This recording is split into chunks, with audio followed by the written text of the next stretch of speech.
Hello again and welcome back to another EV Geek studio review. I'm Joel, he is Sebastian, and this is a 2025 ID.4 Pro, also known as the base model, correct? Yep, this is the base model. 82 kilowatt hour battery. Now we reviewed in one of the original ID.4s and we weren't thoroughly impressed with it. Yeah. But we know they've made big changes to the newer models. Yeah, I wasn't very nice. I don't feel like I was very nice to it originally, but it was all software gripes. Yep. And they have done a ton of software work on these vehicles. They have. And so we'll check that on the inside. And there's some other just little improvements here. We're going to do a more in-depth, thorough review. You know, again, that was a very early video. We probably weren't as in-depth as I would have liked to have been. And so we're going to do a good tour of this. And that was a used EV as well, too. Yeah, this is a new check one. it out. This is new. These are built in Chattanooga, Tennessee. Yep. Yeehaw. And yeah, base model ID.4 Pro, 82 kilowatt hour battery pack. They claim 175, 200-ish kilowatt peak DC fast charge speed. We may have a chance to DC fast charges to see if that's true or not. So we'll check see on that. Yep. We'll talk about that more as we get in. But yeah, I think we should do an exterior tour. Gotcha. So we'll take a quick walk around exterior, interior, infotainment, driving, and then we'll give you our final thoughts. I want to give a huge shout out to, before we get started, Volkswagen of Little Rock, the team over there for letting us borrow this baby for a few hours. So we'll be right back in a sec.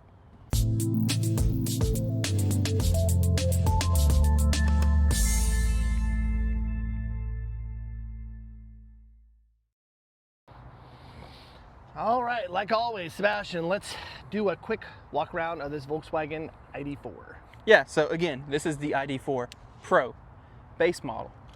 Base model does not get any cool LED, DRL, lighting bar signatures, but it still looks like it. Yep. It's actually kind of cool. I like the way we did that, but you can tell like when I hit the turn signal, you just have a plain Jane bulb down there. Easy peasy, simple. But I like how the white kind of breaks up the gray a little. Yeah. No fog lights on the front on this either. Again, Pro. You can actually hear it, just kick the climate on. Yep. 19-inch wheels. These are the base standard wheels. They look fine. Yep. They're a little busy, but they're not too crazy. Coming around here, electronic door handles, which doesn't bother me too much. What does bother me is they only give you, again, proximity. I wonder if that's a safety issue for like the back seat or something. Like a kid can't jump in the back seat or something. I don't know. You're locking it. There we go. But yeah, electronic handle. Sounds good shutting. It's fine. It does have a decent little thunk. Yep. We'll go ahead and pop this back seat open if you want to take a peek in there. Sure. You can see that's a first kind of glance with the at. base model, you will get the cloth interior with some mixture of the leather as well. I like the texture on it. I also like this cloth on the door card. So plenty of headroom, plenty of knee room. You were driving it over. I drove it over, and it was fine. I didn't adjust the seat. Looks like you got two USB Type C's. You've got Type-Cs. air vents. You've also got little pockets up here in the top, as well as your mat pocket. Put a phone down there in case you need to charge or something. I like that. We don't see that much of Yeah, it. I really like, even for this to be the simple, cheap cloth interior, like the accents are nice, and like this cloth on the door card is a kind of a quality nice cloth. touch. Yeah, and it feels nice. What the heck is that? Getting attacked by, I don't know what that was. attacked by animals or insects or something. Anyway, come around back, you can see you still have a type of light bar situation, LED lighting, of course. I love that on these. This is all white now. It looks really cool. We'll pop the trunk. No power liftgate on the base model. So old school gas struts. And take a peek in here. Good sized trunk. Yep. Got a cover that comes with it. This one's got the cargo cover. I like that these are accessories, but I like this little this mat, and it comes with these little blocks that you can use on the mat to like do some cargo organizing. You've got a 12-volt outlet up there on the side. You also get a light, which is cool. You can open this up too, and you see you still have a pretty deep little under trunk area as well. Tire mobility kit That you can use, and you can throw your charger down in there, which is nice and cool. And I mean, pretty basic otherwise. I don't see any latches to like throw these rear seats down. I'm assuming you must do that. And these from little, the other we side. saw these in the Buzz, these little dividers. Yeah, they like Velcro to the floor, and then you can use them to kind of keep your stuff where you want it. You got a gallon of milk back there, somebody don't want it rolling around. Got someone jamming. Yes. Pop that close. And yeah, not a whole lot else. Charge port on the passenger side. Go ahead and there you go. Nothing Car has fancy. to be unlocked. This has the same over-engineered kind of looking CCS port that the Buzz did. These don't, as of filming, could change by the time this releases. Yes. have access to Tesla supercharger. Well, we are expecting that soon. Should be soon. Yes. But yeah, really interesting how they designed this. It looks like for like water egress, so that if liquid gets in there, it can run out with all these weird slits or whatever.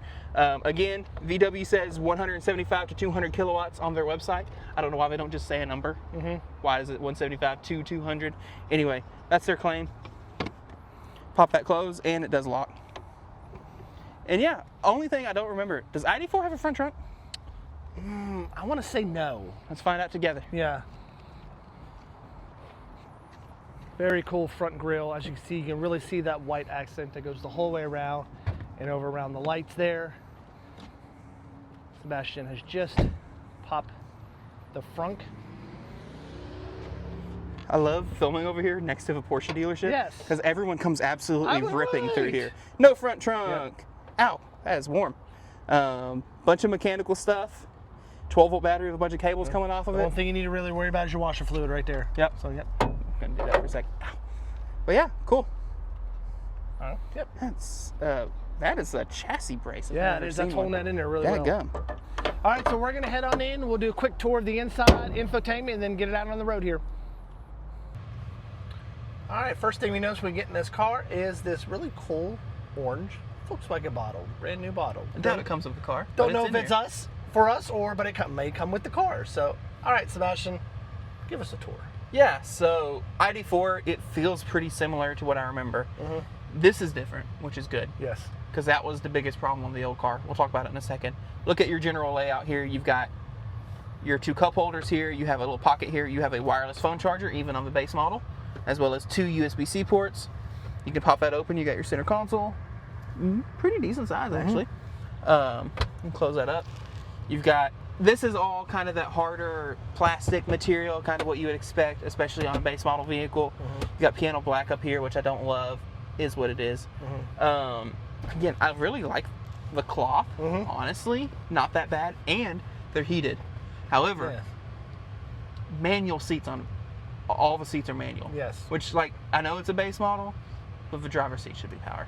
Always. As someone who just sat here and played with it for about 30 seconds. Manually pump the seat over and over again. I was a little wanting that. Let's talk about some of the things I still don't love about Volkswagen and their interiors. All of this being capacitive is still weird to me. Some things just need a button. Some things just need a button. Like, it works, obviously, but it's just, I don't know. I don't love it.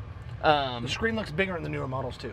That's just something I noticed. And you'll notice you have these, like, capacitive controls everywhere. Like, here on the steering wheel, you have capacitive style controls, and you have capacitive for your driver's assistance. This has 2 window switches where you have to hit the button to switch to the rear, which is what it is. Although, if I remember right, you can press and hold,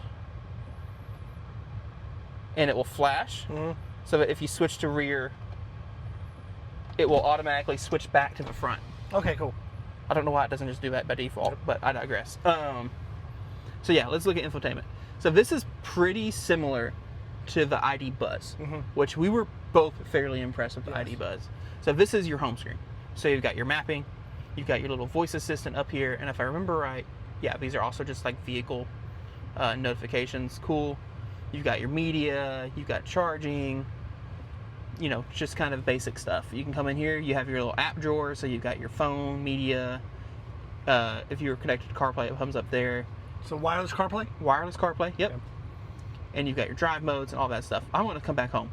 This car, because it's very similar to the ID Buzz, route planning, awesome. Yes.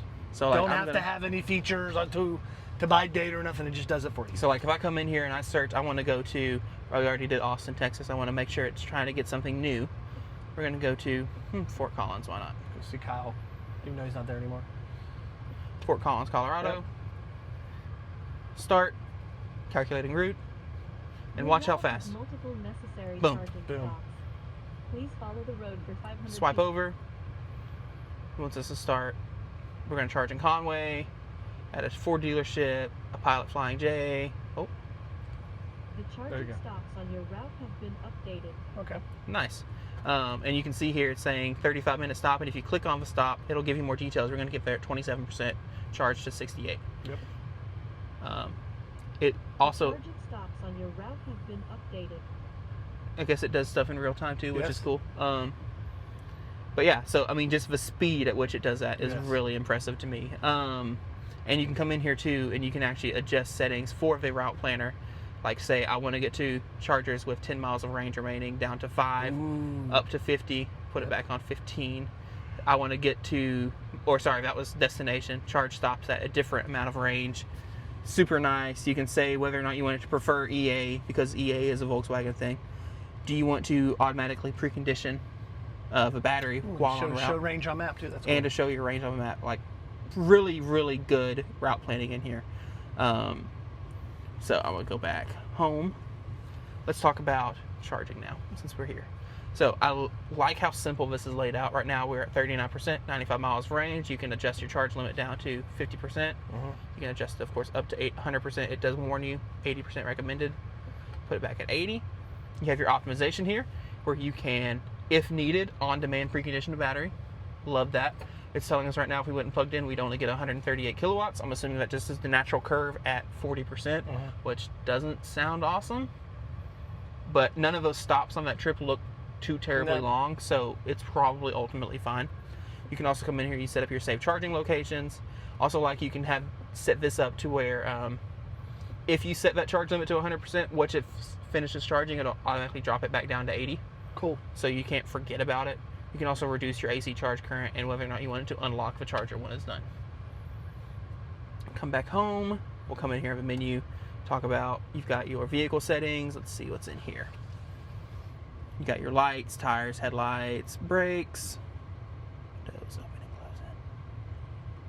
closing. Okay, that's just your keyless entry stuff. I'm trying to see if there's anything cool, if I remembered. This being the base model, it doesn't have near as many options either, which makes sense. Yeah, no ambient lighting, nothing like that. Oh, you can adjust via timing for your automatic headlights, which is nice. Come in here, interior, you got some cockpit settings for your trip computer, ID light. Okay, the ID light is actually pretty cool. So there's this big light bar across the front of the dash that will light up and warn you about features and stuff, which is pretty neat. I turned it up to 100% because I actually really like that, and it's pretty cool. We'll talk about it here in a second. When you have your navigation going, it'll actually like pulse in the direction you need to drive and things like that. Reminds me very of Knight Rider-ish, kit-ish. Yeah. Hey, light mode. It should make it easier for you to see. There we go. Charging, we were already there. You've got your driver's assistance features. So you've got, on this base model, you still get automatic emergency braking. You still get adaptive cruise.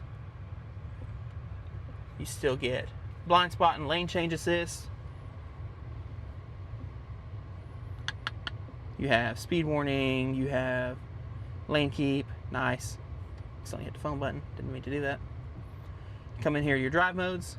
So right now we're in comfort mode. You can also go to sport. You can go to eco, or you can set up a custom mode, and then you can come in here and adjust driving dynamics, steering, drivetrain. I like how adaptive cruise is its own thing, and climate.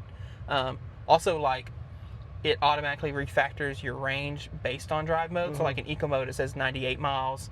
In sport mode, it's saying 96. Not much difference. Not much difference. Nope. Go back to comfort, which is 97.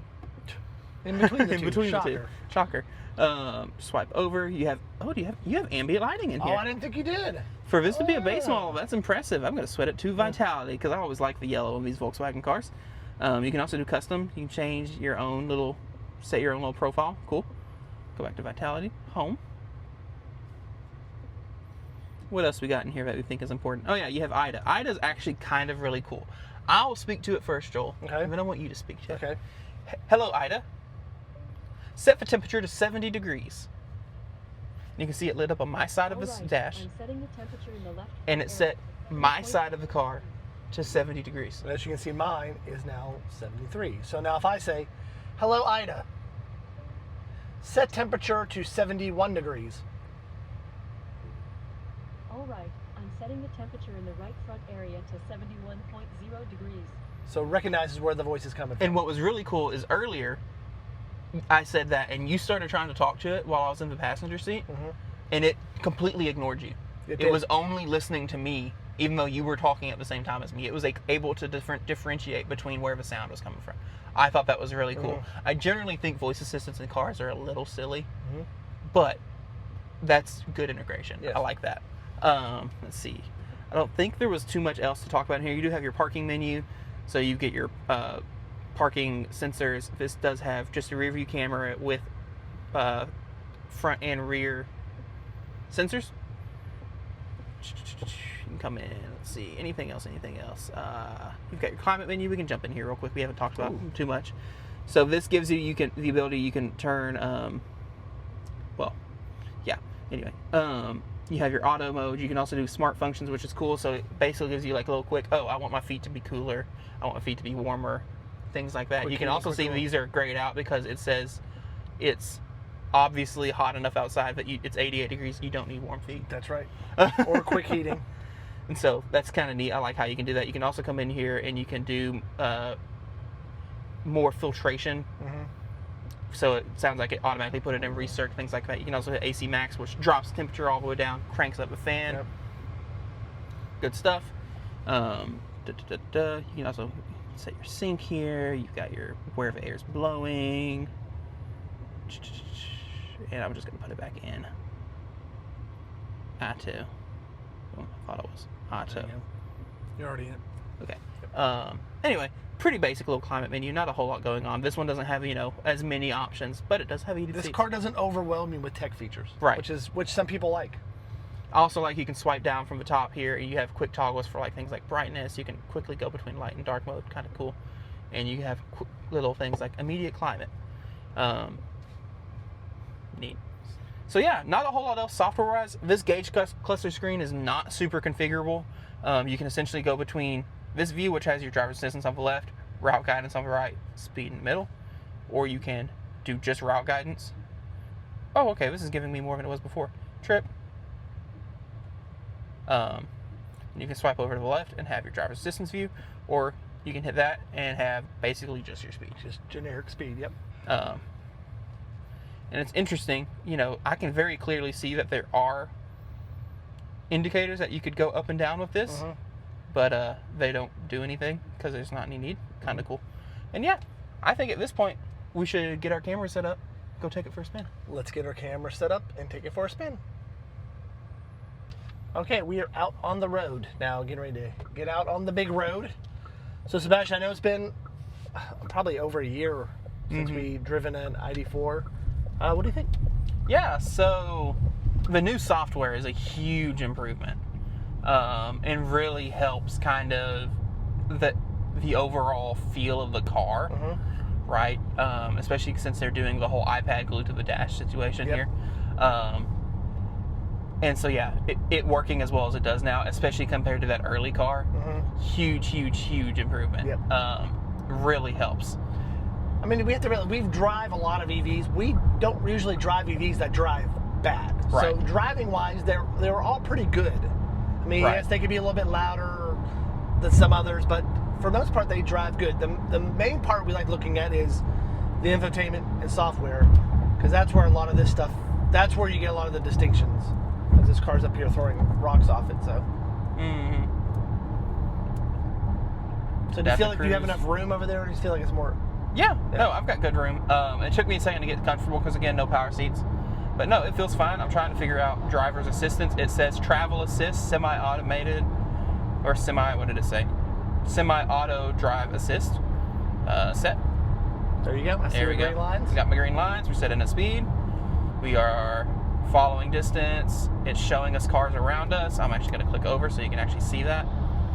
It's got blind spot monitors over here on the side. Dang, those visualizations are quick. Yep. Capacitive wheel, nice. It didn't take long for it to ask you to. Yeah, let's see how long it takes. Doing a good job staying centered in the lane. It just asked you again, yep. Nice, capacitive wheel. Yep. Yeah, staying good and centered in the lane. Didn't try to take the exit. Nope. Which is a common issue on driver's assistance features like this. It doesn't think there's a car to the right of us. It got off the exit, I believe. Yep. But yeah, a little louder in here than I expected it to be. But it's still perfectly serviceable. Yeah. Like, we're not yelling, we're talking at a normal volume. And I mean, really just turn the radio on and you're good. Yeah, driver assistance seems to be doing a pretty solid job. Let's see, any lane change ability? Or I'm gonna let this Jeep pass us first.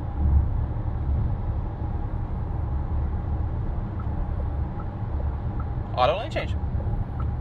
that. auto lane change. We were in a corner. We didn't help it any, but it did auto it. So nice on a base model. Yes. And it seems to be, even though it's a base model, it seems quality made. Yeah, like some of its lower console material is a harder plastic. There's still some piano black in here too. But you've got, they went through the effort of putting some fake stitching on the dash, and they put, this cloth armrest really makes it feel way better than if it was, say, plastic. Mm-hmm. Honestly, even kind of feels better than sometimes when they do the vinyl or the fake leather on the armrest. But yeah, it feels good. There's no real creaks and rattles in here. Of course, it's a brand new car. I would hope not, but we kind of know how that goes. Yep. And yeah, I'm gonna pop over.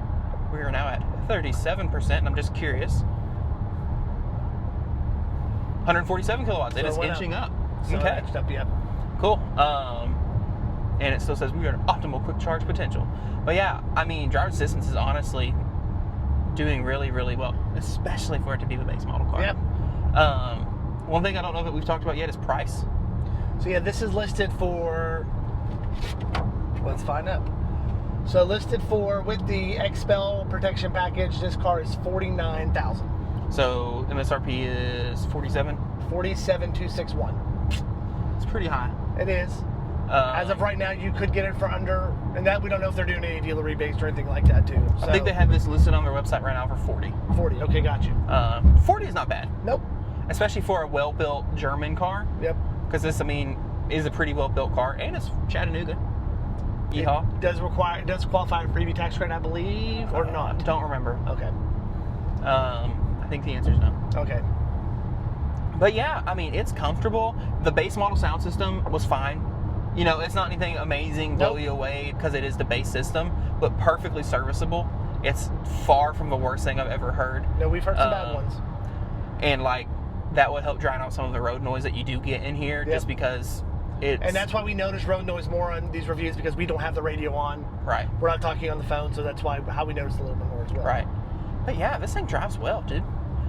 These driver's assistance visualizations are legitimately impressive. It follows that car. For it to be as basic it looks so basic on the screen, but watch as the car comes up beside me. Yep. Oh, they changed lanes. Anyway. But yeah, just the way and the speed at which it's updating is actually pretty impressive. You can tell I took it out of this mode because I am no longer doing lane centering. Yep. There we go. And yeah, I guess I might as well take this exit, because otherwise I'm going over the river. We're going over the river. One thing, Volkswagen, please, one pedal driving. Please, I'm begging you. Yes. That is one of the only things that really holds me back from a lot of your cars. And as I recall, that's a Volkswagen brand issue, isn't it? Except for the new Audis. Yes. The new Audis on PPE have but one pedal driving. The Porsche didn't have The it. Macan did not on the same platform. Yep. The bus, no. So, yeah. And it's one of those things you can do, it does regen, and it kind of does one pedal, although it's not very aggressive. It kind of does it though, until about 5 miles an hour, and then it just rolls. Yep. Gotta get over 3 lanes immediately. Which people like us who are used to using iPedal, that's a little... Yeah, I don't ever touch the brake pedal in my car. Yep. Unless I'm hard stopping. Yep. But here, it's you have to do it. Yep. And I am driving in B mode, which does give you more aggressive regen feel. And and it's still brake blends and stuff like that. So you're not exclusively using brakes. It does regen. Yep. It just doesn't one pedal. Coming around this corner, it actually feels kind of nice. It feels a little more nimble than I expected it to. It stayed more planted and flat, but I guess EVs typically do, because all that weight's down low. All the weight with the battery, yep. And see, this is rear-wheel drive, right? Or is this all-wheel drive? I think it's rear-wheel drive. I think it is rear-wheel drive. Ooh, a little... Doesn't feel bad. No, gave it a little goose, didn't you? Yeah, I think these are standard. Yeah. 4-wheel independent suspension. So that doesn't help you any. That's just a suspension. I believe these are rear-wheel drive. Yeah, if it's the base model, I would assume it'd be a rear-wheel drive. Yeah, I just couldn't remember if these were rear-wheel or front-wheel drive.